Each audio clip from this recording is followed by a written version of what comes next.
If you're ready to meet your soulmate in the new year and you want to kind of let go of all the past harshness of the dating app treadmills and attracting the wrong types and getting ghosted and so on and so forth, stick with me because I'm going to teach you the 6 things you need to get off that dating app treadmill and to find and keep your forever person. I'm Amit, Sodha, a holistic love coach, and let me tell you about these 6 things. Some of these are scientifically tested, they're proven, and they're very important for you to know so that you don't end up making the same mistakes over and over again, especially if you want to meet that special someone. You really want to cultivate a beautiful relationship and also, of course, put your relationship to the test in the right way so as to almost future-proof your relationship as well. Of course, that's impossible. We cannot live with certainty. There's always going to be a degree of uncertainty. But what we can do is make sure that you give yourself the best possible chance by learning a set of skills and knowledge and techniques and things that will help you in the process. So let's go over these 6 things and let's go over the first one. The first one is something called the 36 questions, or as I've created my own version of this in a form of a pack of cards called Spark Conversations. You can get these online if you want them, but essentially they are a way that when you connect with people, you connect on a deeper level. Because at the moment, everyone is asking very superficial questions at the outset and making preconceived judgments based on the answers they get. So they're not actually getting a glimpse of the person, the character. What they're doing is they're making a decision about your character based on the answers that you give in that moment. And for the person doing that, of course, that is a terrible idea because you're never going to get to know the person on the other side and make poor judgments as a result.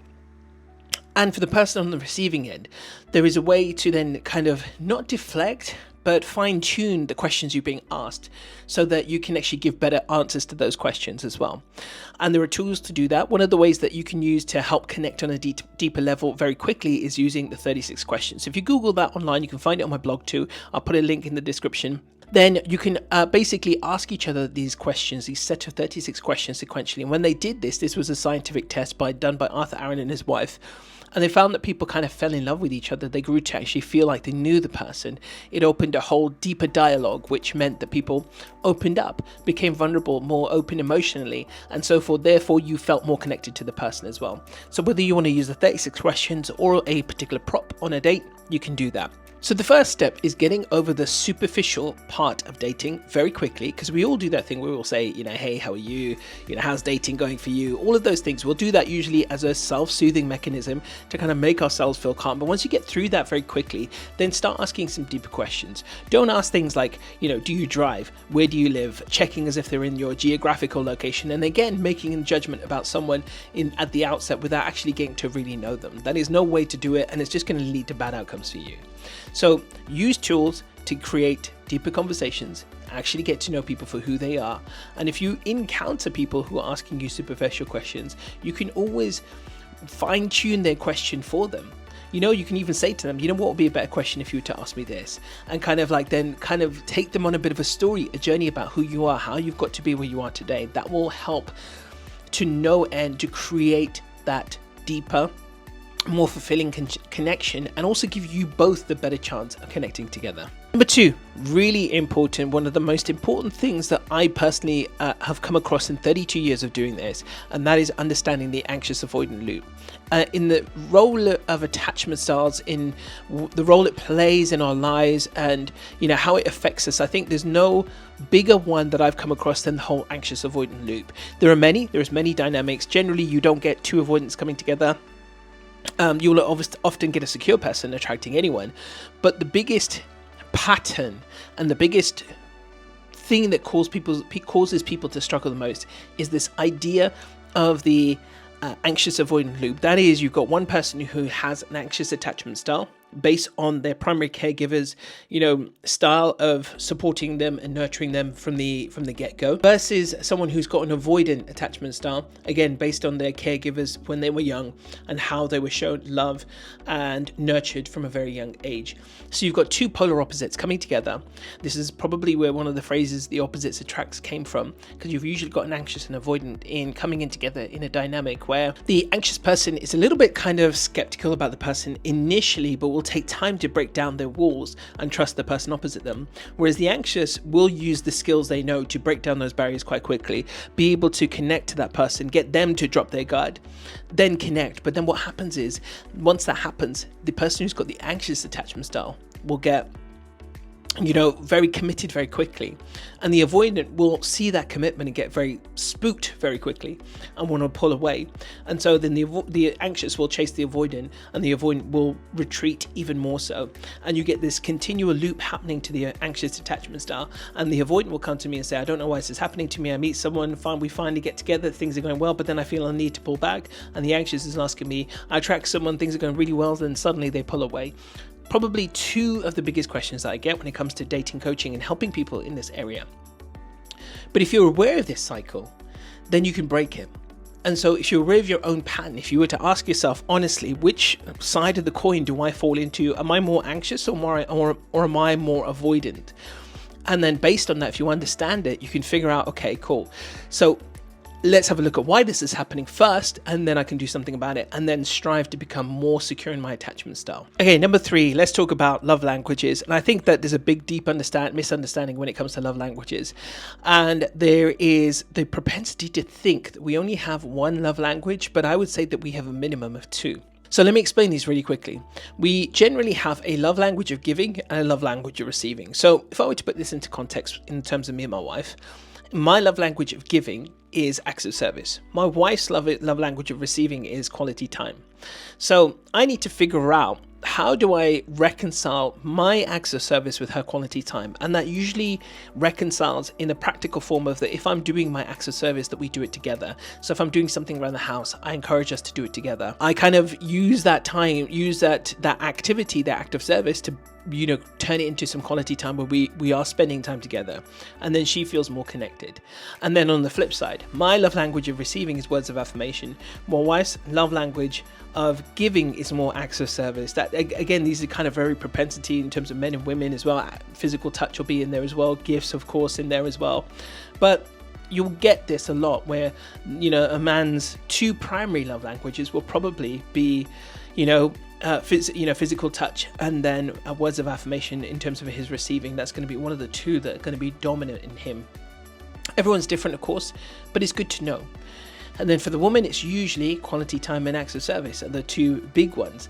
Other ones do come in there, the physical touch, of course, gift giving and all the rest of it. And so you do have these there. But if you're aware of what both your love languages are, thinking about what do you like, how do you like to receive love from your partner? What's your favorite way? Is it gifts? Is it quality time? Is it acts of service? Is it words of affirmation? And how do you like to show your love? And then look at your partners as well, and then try and reconcile the 2. It's a very simple and easy exercise to do this. So when you connect with someone, when you're getting to know someone in the early stages of a relationship, if you can learn this very quickly and understand this very quickly, then it's going to give you a solid foundation in your relationship to build upon, and then to understand each other better as well. Because let's face it, in a typical male-female dynamic, there is so much miscommunication just based on our, communication styles alone. But this will help kind of alleviate some of that, if that makes sense. Let's talk about number 4. These are the love languages of the soul. This is something I talk about, is something I created, and it's this very simple understanding that, using the heterosexual dynamic as an example, for the most part, men value space and appreciation. That's their 2 prime soul love languages. That when they want space, that space needs to be respected. And when they need love, they usually need it in the form of appreciation, or words of affirmation is the other way to put it. So those are the 2 things for men: space and appreciation. For women, it's time and empathy. Probably don't need a lot of explanation there, but women appreciate time, and they appreciate being heard, being felt, the empathy, being heard, being felt. And that's what they want primarily, more than anything else. So if you understand these 4 things, the 4 prime love languages of the soul, then being in a relationship becomes a lot easier, because then you can trace back any issues back to one of those 4 things very easily and very quickly. And then let's talk about a little bit deeper into the relationship in the form of number 5. Now, there's a couple of things I'd like to mention here. One is obviously the research by the Gottmans. The Gottman Institute, of course, has done incredible research into relationships and the things that are key in relationships that thrive versus those that kind of go through a demise. And that is this idea of kind of bids for attention, turning towards or away from your partner. Now, I'll let you do your own research into that. Again, I'll put a link into my blog that kind of, highlights the 2 things in terms of the 36 questions and also this idea of the bids and the turning towards and away from and understanding the four horsemen of the apocalypse, the four behaviors that really do, kill any relationship. And again, if you understand that, then you realize that, those simple things that are important to each of you, which is that being heard, being, listened to, when each partner is kind of just trying to get attention, a bid for attention from their partner, to answer that call for attention. It's not that hard. It's just being able to pinpoint and being aware of it, and then being able to act on it as well. The one thing I will add to this is that when I was reading or listening to an audiobook recently by Charles Duhigg talking about, it was called Super Communicators, and he was talking about relationships and some of the research he'd come across. And this was this idea that in relationships, when they looked at couples that survived and thrived versus those that didn't and went through demise, was this idea of control. When they looked at couples and, when they were fighting and looking at, how they were fighting, it was not, how much a couple fought that determined whether they were going to stay together or not. But it was within that fighting, they found a nuance, which was this idea of control, that you're trying to control your partner, saying, you better have dinner with me whenever I say so, you better do this, etc. And when it was kind of, I suppose you could almost kind of put it towards a coercive control. And if you were trying to control your partner, that is when the relationship will get into trouble. Whereas obviously it wasn't the argument itself that was a problem. It wasn't that at all. It was this idea of trying to control your partner through the arguing, and usually that controlling, in my experience, comes from someone who's feeling pretty disempowered initially. So if someone's feeling disempowered, they'll try and control you. And if you get to the root of why they're feeling disempowered, that will help alleviate some of that too. So it's important to understand this. And if you do, it's going to help your relationship massively grow and flourish in the longer term. And last but not least, number 6. The 5 stages of relationships that you probably come across at some point or another are a really good way to understand the relationship dynamics that occur as you're growing as a couple. And probably for me, the biggest one is that when you're going through that sort of initial honeymoon phase, it can last anywhere from 3 months to a year. The average for me that I've seen personally is about 3 months in this day and age. But usually after that honeymoon stage, you go into what's called the power struggle stage. And this is where that control can emerge and also kind of take hold, where a lot of the arguments become about, who's right over what is right, and being able to kind of fight the problem, not each other. And when you do that, when you're able to fight the problem and not each other, then you will survive again in a relationship. But you'll find this will happen, and this will usually start to occur after your first big argument as a couple, because by then usually all facades have dropped. You've got to know each other, and so there's no holding back anymore, and you'll tend to see the real person emerge, and there'll be no hiding behind any sort of fakeness after that point. And so you'll go through this kind of crossover from stage to stage, from the honeymoon phase to the power struggle stage. And this is where you're going to learn a lot about each other and how each other tries to get through these moments where you're having a battle, having a fight, having a disagreement, and being able to try and find a way to understand each other, where the other person is coming from, and being able to then realize that you're just in this stage where you're struggling to find your place in that relationship. And so often that control can emerge, but the control emerges when you're trying to think the other person is wrong, when you've got to realize that actually it's just perhaps your communication styles which needs a bit of work, and that is it. Whatever it might be, if you can understand this, then again you're aware of this stage and you're just going through it, and then you can realize actually it's just a natural evolution of our relationship.